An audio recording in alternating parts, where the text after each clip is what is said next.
Thanksgiving dinner at my parents' house was always a performance. The table was set with all the traditional dishes, turkey glistening under the warm, light mashed potatoes, piled high cranberry sauce in a crystal bowl, and the smell of cinnamon and roasted vegetables hanging in the air. On the surface, it was a perfect scene. But underneath that golden glow lay a history of unspoken resentments and invisible wounds. I sat at the far end of the table next to my sister Linda, who had been given the seat of honor next to our father. Linda wore a silk blouse in a deep burgundy color, her hair perfectly styled, her laughter ringing louder than anyone else's. I could feel her eyes on me in those moments when no one else was looking. It was the kind of gaze I had known since childhood, the one that searched for a crack to slip the knife into. Plates were being passed, wine-poured conversations overlapping. Then Linda's hand reached for the gravy boat. I watched her with cautious eyes, expecting nothing more than the usual mockery. She smiled, but it was the kind of smile that carried no warmth. In one swift movement, as if it were an accident, she tilted the gravy boat directly toward my face. The thick, steaming liquid spilled across my cheek, searing my skin instantly. The shock ripped the air from my lungs. The smell of hot gravy mixed with the metallic tang of panic. My body froze as the heat radiated across my skin, my blouse clinging wet against me. The room went silent for a second that stretched like an eternity. A cousin stifled a laugh. My father's brow furrowed not in concern, but irritation at the disruption. My mother reached for her napkin, far too slowly, as though she had to decide first whether to care. Linda's voice floated through the air, falsely sweet. "Oh, no, I'm so clumsy." But her eyes locked with mine, and there was no remorse in them, only satisfaction. I dabbed at my face with a napkin, each touch making me wince. My skin throbbed. I could feel the heat rising not just from the burn, but from the humiliation. A stain spread across my lap like a dark map of every time I had swallowed my pain in this family.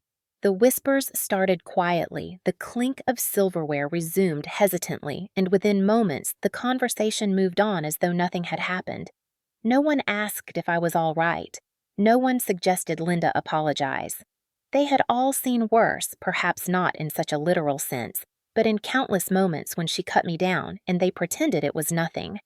I forced myself to take a sip of water, my hands steady though inside. I felt the old familiar mix of rage and despair rising. Years of being the quiet one, the one who cleaned up, paid up, and kept up, had taught me how to mask the fire under a calm surface. I met Linda's gaze, holding it longer than I ever had before. She smirked and looked away, confident that I would stay silent. They all thought I would stay silent, but under that table my hands were clenched into fists so tight my nails bit into my palms. I would not give her the satisfaction of seeing me crumble tonight. They thought this was just another dinner, another wound I would carry alone. They had no idea that I had been preparing for this moment. Not to strike back with gravy or words in the heat of the moment, but with something colder, sharper, and undeniable. They thought I would walk away quietly, but this time I was not walking away at all. This time I was done being their silent victim. I grew up in a house where silence was a kind of currency. The fewer waves you made, the more you were tolerated, and tolerance was the closest thing to love I knew. My sister Linda was the sun around which our family revolved. She was loud, magnetic, and beautiful, the kind of child who could shatter a lamp and still be rewarded with ice cream. I, on the other hand, was the shadow, quiet, obedient, the one who cleaned up the glass while everyone laughed at Linda's charm. From as early as I can remember, the scales were tipped. When I was 8 years old, I brought home a perfect report card. My father nodded, barely glancing at it, and asked if I could help Linda find her shoes for school. That same week, Linda came home with a note from her teacher about her disruptive behavior. My mother sighed, told her she was just spirited, and took her out for pizza to cheer her up. I learned then that effort didn't matter as much as theatrics. Linda's temper was legendary even in our neighborhood. She'd scream over a wrong cereal box throw shoes when she didn't get her way, and my parents would soothe her like she was made of glass. I was expected to help keep her calm, to hand over my turn, my toy, my time, anything to avoid her tantrums. By the time I was 12, I had a paper route before school and babysat for neighbors on weekends. Not because I needed pocket money, but because there were bills my parents couldn't cover and Linda's wants they wouldn't deny. I handed over my earnings without being asked, my mother smiling and saying I was such a good girl before tucking the cash into her purse. That phrase became my reward, my only form of recognition. When I was 14, my father lost his job for 6 months. I picked up a job shelving books at the library after school. I would walk there in the rain, do my homework in the break room, then clock in. My paychecks went straight to groceries and the heating bill. Linda was 17 then, busy with dances and boys and shopping trips she claimed were for her mental health. She never missed an outing. One afternoon, I overheard my parents in the kitchen whispering about how the heating might get shut off again. I worked out in my head how many extra shifts I could manage over Christmas break. I gave them $200 in cash that week. My father clapped me on the shoulder like I had just mowed the lawn. Linda got a new coat. That winter taught me that selflessness didn't buy love, it bought responsibility. Every sacrifice I made became another reason to be taken for granted. Linda crashed our father's car the summer after her graduation. The deductible wiped out my savings account, but I paid it without protest. My parents told me I was mature, dependable. Linda got the keys to borrow another car within a week. When my mother was bedridden with pneumonia, I took over cooking, cleaning, and making sure Linda had lunch packed for her weekend shifts at the mall. She bragged to her friends about how nice it was to have a little maid at home. The first time I tried to refuse her a favor, my mother reminded me that family is forever and that Linda needed support. I learned quickly that no one wanted to hear about my exhaustion. My feelings were secondary to Linda's comfort. By the time I was in college, the pattern was cemented. Linda's emergencies were always prioritized over my milestones. If I had a final exam the same day Linda had a flat tire, I was expected to skip class and drive across town to help her. When I got my first promotion, my father changed the subject within minutes to Linda's new business idea. Every conversation seemed to orbit her life, her needs, her ambitions, while mine were footnotes. And through it all, there were moments of physical aggression that were brushed aside. A shove into a wall during an argument. A wine glass tipped accidentally toward my lap at a holiday party. My parents would tell me not to make a scene, to be the bigger person. I complied, telling myself that one day things would even out, that if I kept showing up they would see me. But the truth was, they saw me clearly. They saw exactly how far I would go to keep the peace, and they used it. Linda learned early that I would not fight back, at least not in a way that left marks anyone could see. It gave her a power she wore like jewelry, flaunted at every opportunity. I think the worst part was not the money or the chores or even the bruises no one asked about. The worst part was the belief that I owed them my silence, that to keep my place in this family, I had to accept that my role was to serve to absorb, to disappear behind Linda's light. It was a role I played so well for so long that I almost forgot I had any choice in the matter. Almost. Adulthood did not free me from the web my family had woven around me. If anything, the threads tightened. After college, I managed to secure a steady job in accounting, nothing glamorous, but enough to cover my bills and start saving for the kind of independence I had always dreamed about. But every time I felt myself getting ahead, Linda found a way to pull me back down. It started with small requests disguised as emergencies. A text asking for a quick loan until her next paycheck. A call at midnight about a car repair she could not afford. The numbers were small at first, $50 a hundred, and I convinced myself it was harmless. Then the amounts grew. $600 for a new transmission, $800 to cover her rent after she blew her budget on a vacation, $1,200 because her business partner had skipped town with their cafe's earnings. My parents framed it as an act of sisterly devotion. She's going through a rough patch, my mother would say, as if Linda had not been in a rough patch since high school. She'd do the same for you, my father insisted, which was laughable, if not so insulting.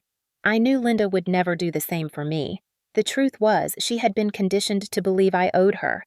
That belief extended to my career. When I was offered a position in another city with a significant raise, my mother called me in tears. She said she and Dad were getting older, that Linda could not manage everything at home without me.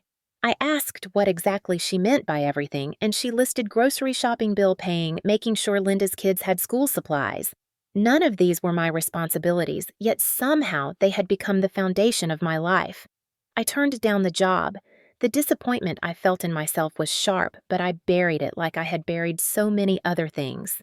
Linda's control was not always overt. She wrapped it in charm guilt and the language of family loyalty. She would show up at my apartment with coffee talk about how much she appreciated me, then casually mention she needed a few thousand to cover a supplier for the cafe. If I hesitated, she would bring up my so-called comfortable life, how I had no husband or children to worry about, how I could spare it. My parents reinforced this narrative, praising me for being dependable while celebrating Linda's creativity and entrepreneurial spirit. They loved telling people she was a free spirit chasing her dreams. I was the reliable one holding the safety net. I began to notice the cost of this role. My savings account never grew beyond a few thousand. I skipped vacations because I felt too guilty spending money on myself. I stayed in a modest apartment because any extra income seemed to flow straight to Linda's crises. It was not just financial. The emotional labor was exhausting. Every time Linda's relationship fell apart, I was the one who listened to her cry for hours. When her employees quit, I was the one who helped her find replacements. When she forgot her daughter's school fees, I was the one who paid them. All of this was expected, not appreciated. If I ever pushed back, the family would remind me of everything Linda had been through, as if her struggles justified treating me like a resource instead of a person.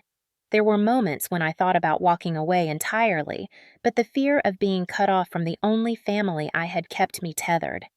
I told myself that one day it would be different, that maybe when Linda was more stable, she would finally stand on her own. But deep down, I knew stability was never her goal. Dependence was. Over time, the balance of power became so lopsided, I barely recognized myself. I was no longer just helping in emergencies, I was underwriting her lifestyle. The worst part was that it had become invisible to everyone, even me. It was simply the way things were. I did not question why my credit was used to secure her cafe's lease, or why my name appeared on utility accounts that were not mine. I signed documents without reading the fine print because Linda was family, and family was supposed to trust each other. That was the story I had been told my whole life, and it had cost me more than I realized. Looking back, I see that these years were the slow tightening of a noose. Each request, each favor, each sacrifice was another knot. And I kept pulling it tighter myself, hoping that if I did enough, gave enough, endured enough, someone would finally see me. But the truth was, no one in my family wanted to see me. They wanted to use me. They wanted the dependable sister, the problem solver, the human ATM. And I kept giving it to them because I had not yet found the courage to stop. That courage, as it turned out, would come in the most humiliating way possible over a dinner table covered in holiday dishes and the sting of hot gravy on my skin. 3 days before Thanksgiving, my phone lit up with Linda's name. I hesitated before answering because I already knew what the tone would be. It was never a real invitation to talk. It was a transaction waiting to happen. When I picked up, she skipped any greeting and went straight to the point. She was expanding the cafe, she said, into a prime location downtown. Her voice was animated, like she had just been offered a golden ticket, but there was a catch. She needed $25,000 to secure the lease and cover initial renovations. She said it as if she were asking for a cup of sugar. I let the silence stretch, hoping she might hear how absurd it was, but she only filled it with more justification. "It's an investment," she insisted, "and you believe in family. You always help." I told her I did not have that kind of money to spare, which was not entirely true, but entirely necessary. Her tone shifted instantly from sweet to sharp. "You're selfish," she snapped. "No wonder no one likes you. You sit there with your so-called stable life, and you can't even support your own sister's dream." The words hit like old bruises being pressed, but this time I did not flinch. I told her I was done acting like a bank. She laughed a short, bitter sound and called me bitter, jealous, and pathetic. I felt my grip on the phone tighten, but my voice stayed calm. I told her she would have to figure this out without me. She accused me of abandoning the family and hung up before I could say another word. I stared at the screen for a long time after. Not because I regretted what I said, but because I realized it was the first time I had said no without offering a compromise. That night, I lay awake replaying the conversation in my head. The insult, the entitlement, the assumption that I existed to fix her problems, it all burned hotter than the thought of gravy on my skin ever would. Something had shifted. The anger I felt was no longer a wild flame that would burn me out. It was a steady heat, focused and controlled. I thought about every time I had covered her debts, every time I had co-signed something to keep her afloat, every time I had swallowed my pride to preserve a fragile peace. I thought about the documents in my file cabinet that could tell the story my family refused to hear. Bank statements, transfer receipts, a legally binding contract that made me the majority owner of the cafe. She ran into the ground more than once. The more I thought about it, the more I realized I was done keeping that story to myself. Thanksgiving had always been their stage, a place where Linda could perform her charm and I could be her silent backdrop. This year, it would be different. If she wanted to play to an audience, I would give her one. I decided I would not confront her over the phone, not in private where she could twist my words or hang up when she was cornered. I would wait until we were all in the same room, until there was nowhere for her to run and no way for anyone to pretend they did not hear. If she tried to humiliate me, I would answer with facts so solid they could not be laughed away. I would not raise my voice or throw insults. I would simply tell the truth, the whole truth, and I would have the paper in my hand to prove it. For the first time in years, I felt a kind of anticipation instead of dread when I thought about sitting at that table. Whatever happened next, I knew I would not leave feeling small. I would not leave feeling powerless.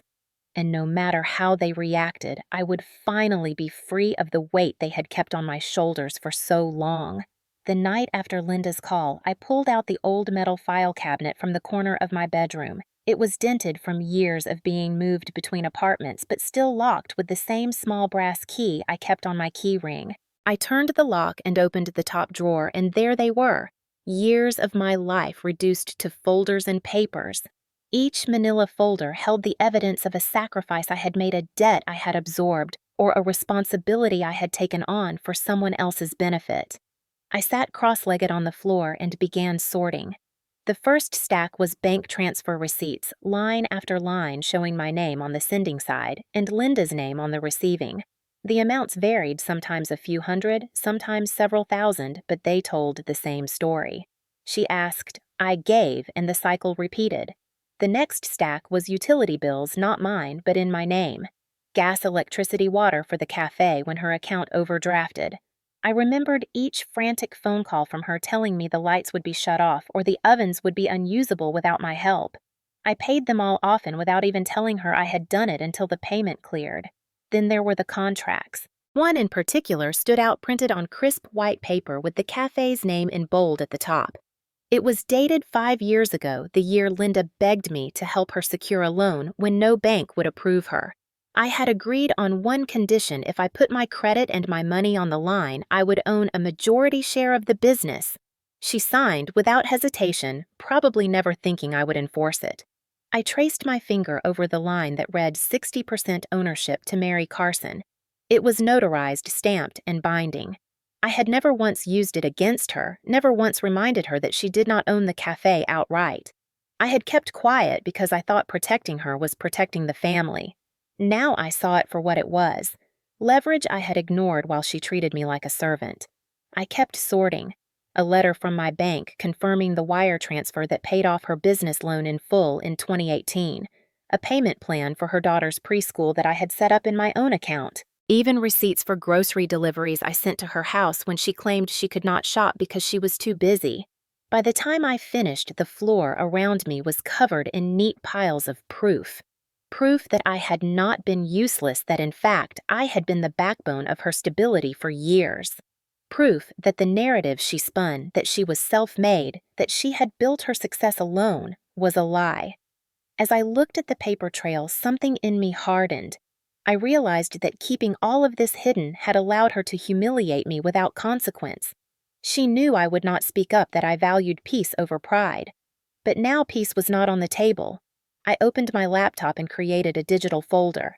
I scanned each document, labeling them by date and type, so that if anyone tried to deny what I said, I could send proof instantly. I even backed it all up to an external drive. This was no longer about winning an argument. It was about reclaiming my place in the story. If Linda wanted to paint me as useless, I would repaint the picture with the truth in bold colors. I rehearsed in my mind how it would play out. I would let her speak first, let her try to embarrass me, and then I would lay out the facts one by one, steady and calm. I would not yell. I would not cry. I would speak as if I were in a boardroom presenting a financial report, because that was what this really was, a report on years of unpaid debts and unacknowledged labor. As I slid the last document into my bag, I felt lighter. Not because the burden was gone, it was still very much there, but because for the first time I was ready to set it down in front of everyone and make them see it. They could not unhear the truth. And once it was out, I would never have to carry it alone again. Thanksgiving Day arrived with the brittle chill of late November and the weight of everything I had prepared. I dressed simply, a dark sweater and slacks, my hair pulled back, my bag heavy with the folder of documents I had spent nights assembling. The streets were quiet on the drive to my parents' house, the kind of quiet that feels like a held breath. I arrived deliberately 10 minutes late. The driveway was full, and I parked on the street, pausing for a moment with my hands on the steering wheel. I reminded myself of the plan: stay calm, stay factual. Let her make the first move. When I walked in, the house smelled of rosemary, cinnamon, and roasted turkey. The dining table stretched long and crowded with relatives. Linda was already holding court at one end, her laughter rising above the clatter of cutlery and the hum of small talk. She wore an ivory blouse, expensive-looking gold earrings, and a grin that was almost a dare. My mother fussed over me briefly, telling me to sit next to my sister. I did. The conversation was easy at first, stories about neighbors, light teasing about who made the best pie. I ate slowly, keeping my focus on the rhythms of the table, waiting. And then it happened. Linda reached for the gravy boat, a wide, heavy piece of china filled to the brim. Her eyes flicked toward me, and in that moment, I knew. The gravy tipped forward, spilling in a thick, steaming arc that landed squarely on my cheek and down my blouse. The shock was immediate, the heat searing, the smell filling my nostrils. Gasps rippled around the table, followed by an awkward silence. Linda's voice was quick and sugar-coated. "Oh my gosh, I'm so clumsy," she said, dabbing at the tablecloth instead of me. My mother half rose, but then sat back down. My father's expression was one of mild annoyance at the disruption, not concern. A cousin stifled a laugh. The silence thickened. I dabbed at my face with my napkin, feeling the throb of the burn, but I did not let my hands shake. I took a slow sip of water, then set the glass down deliberately. The conversation started up again, as if nothing had happened, and Linda leaned back with that same grin. That was my cue. I set my fork down, folded my hands in my lap, and turned to her. "How does it feel," I asked evenly, "when this useless one stops paying your bills?" The laughter and chatter died instantly. All eyes shifted toward me. Linda blinked, her mouth opening slightly. "What are you talking about?" she asked with a nervous laugh. I reached into my bag and pulled out the folder, setting it on the table like a dealer laying down a winning hand. "I'm talking about the utility bills I covered when your cafe account overdrafted, the tuition I paid for your daughter's preschool, the business loan I co-signed when no bank would touch you, the $40,000 I transferred in 2018 to keep your cafe from going under." Shall I keep going? Murmurs spread along the table. My father frowned. This is not the time he began, but I cut him off without raising my voice. "It's exactly the time, because this is when you all like to pretend we're a happy family, and I'm done playing that part." I opened the folder and began sliding documents across the table toward Linda. Each one was labeled dated undeniable. Bank transfers with her name on them, utility bills with mine, the notarized contract showing my 60% ownership of the cafe. Linda's face went pale. "You don't own 60%?" she said, her voice rising. "Yes, I do," I replied calmly. "You signed it. It's notarized. You didn't read the paperwork, and that was your mistake." My mother's hand trembled on her wine glass. "We didn't know," she whispered. I looked at her, my voice steady. "You didn't want to know." Linda's composure cracked. "This is pathetic," she snapped. "You're ruining Thanksgiving just to get attention. What do you want?" Applause. I stood slowly, my chair scraping against the hardwood. No, I said I'm throwing off the weight I've carried for years. I've canceled the monthly transfer. I've notified the bank of my intention to sell my 60% stake unless you can buy me out. You will have to operate without me, and you will have to do it without lying about how you got here. The room was utterly silent. My father's face was flushed. You're tearing this family apart, he said. I met his gaze. No. I've been the one holding it together. You just never noticed because you never looked at me unless you needed something. I gathered my bag, the folder still in my hand. Enjoy your dinner, I said, and walked toward the door. Behind me, I heard the scrape of chairs, the low murmur of voices, but no one stopped me. It was the first time in 32 years that I had walked away before they asked me to fix something, and it felt like oxygen. As I stepped out into the cold night air, the burn on my cheek still pulsing, I felt something else too. It was not victory exactly, but it was freedom.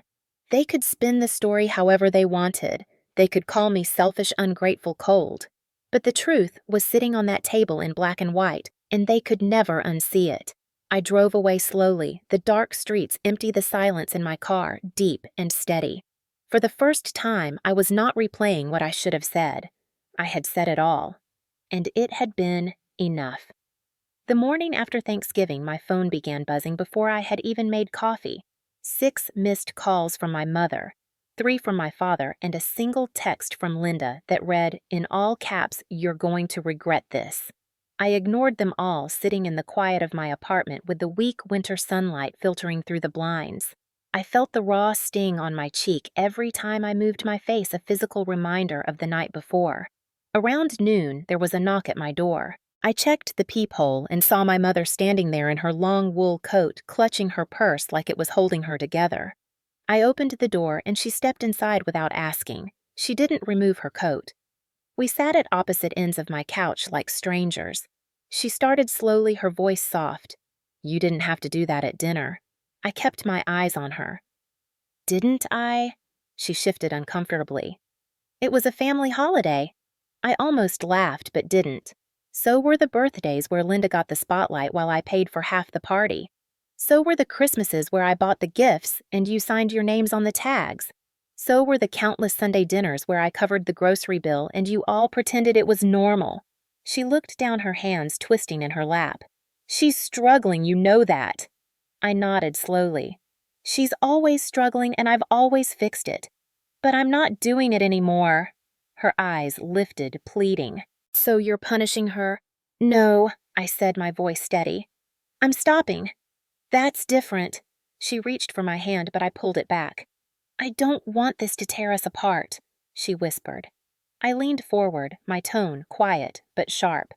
It already did years ago. You just didn't notice because you were too busy making sure Linda got whatever she wanted. Her mouth tightened. You should talk to your sister. I shook my head.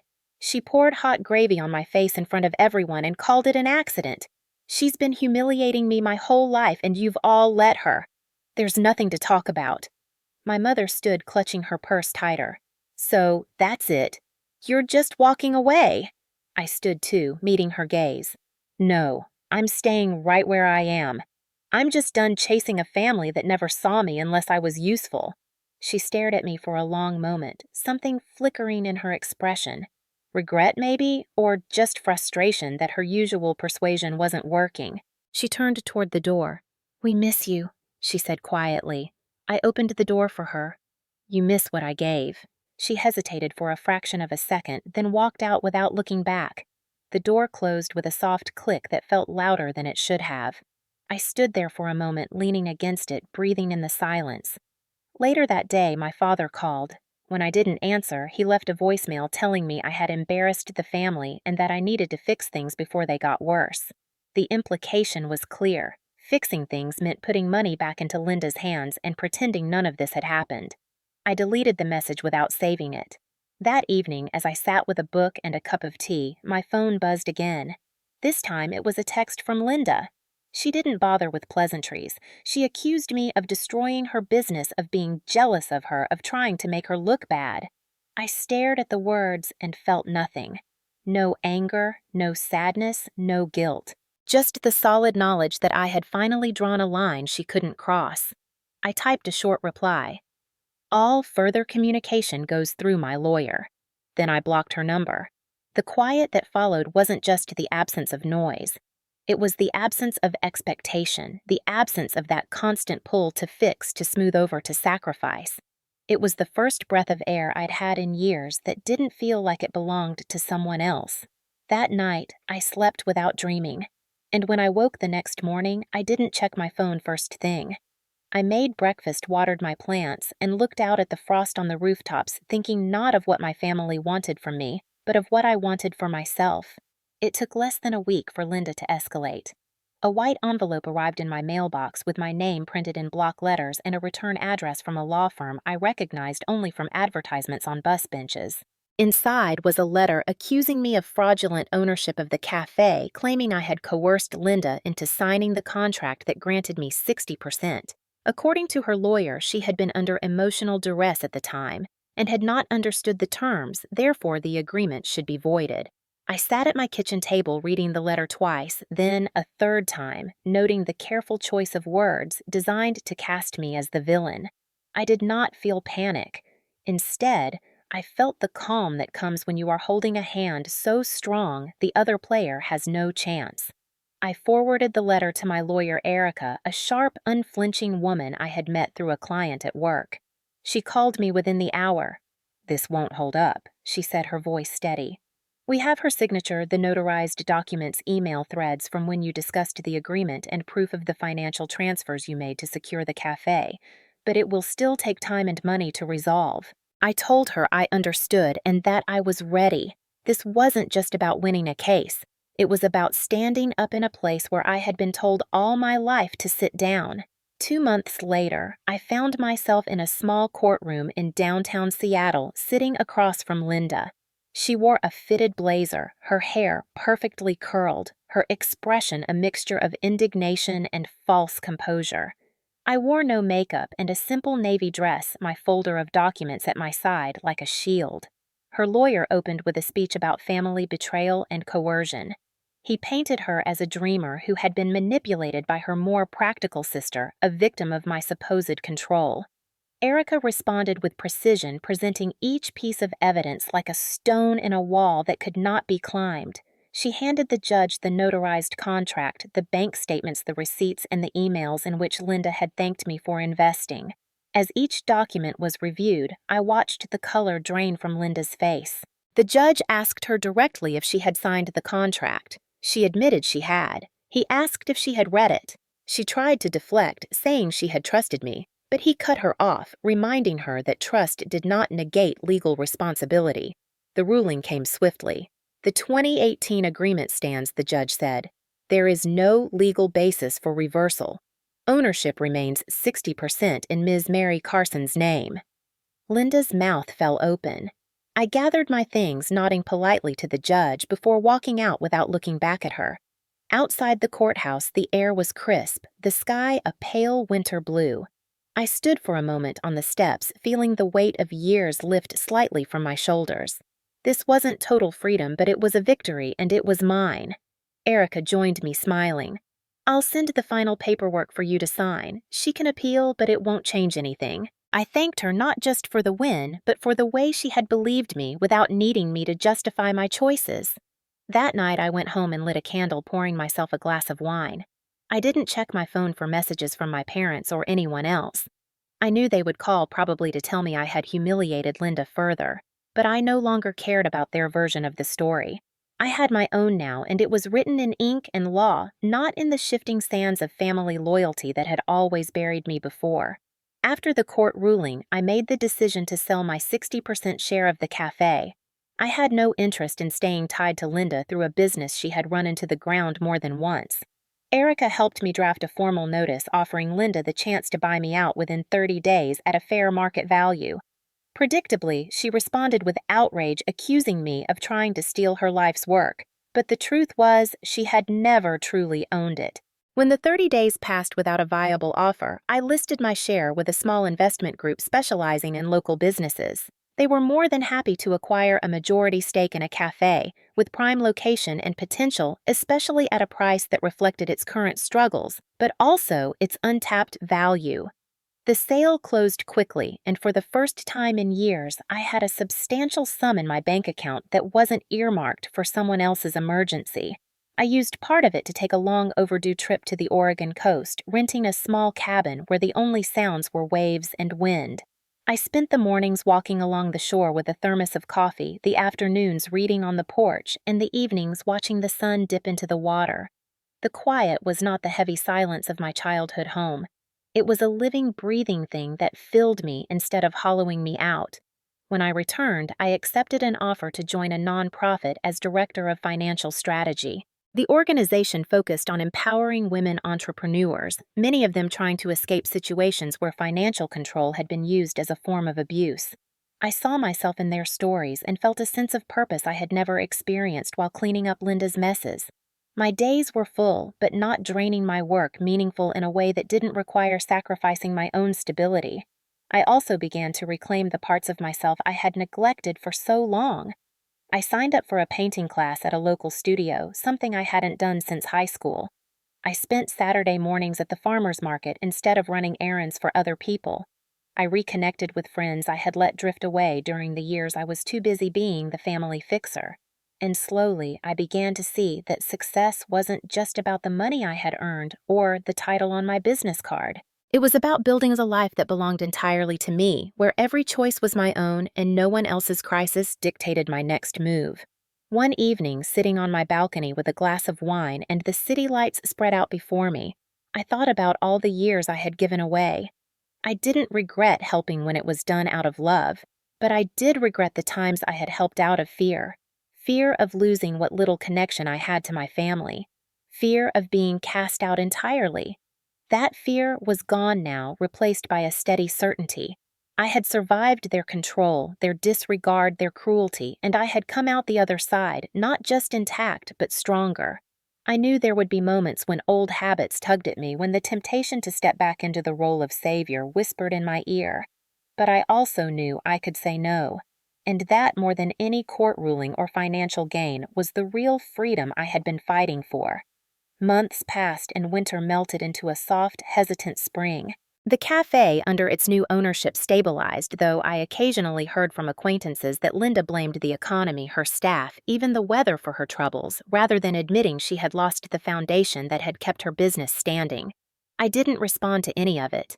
I no longer felt the need to defend myself or correct the narrative she spun.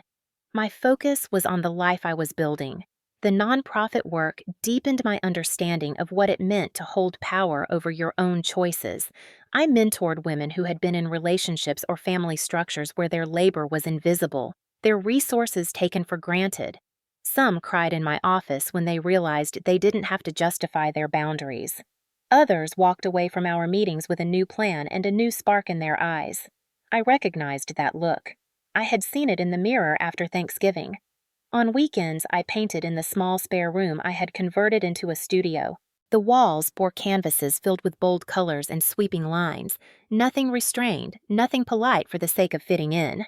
I hung one over my couch, a riot of reds and golds as a reminder of what could grow when you stopped pouring yourself into someone else's empty cup. One afternoon, I received a letter in my mailbox. It was from my mother, handwritten in looping cursive.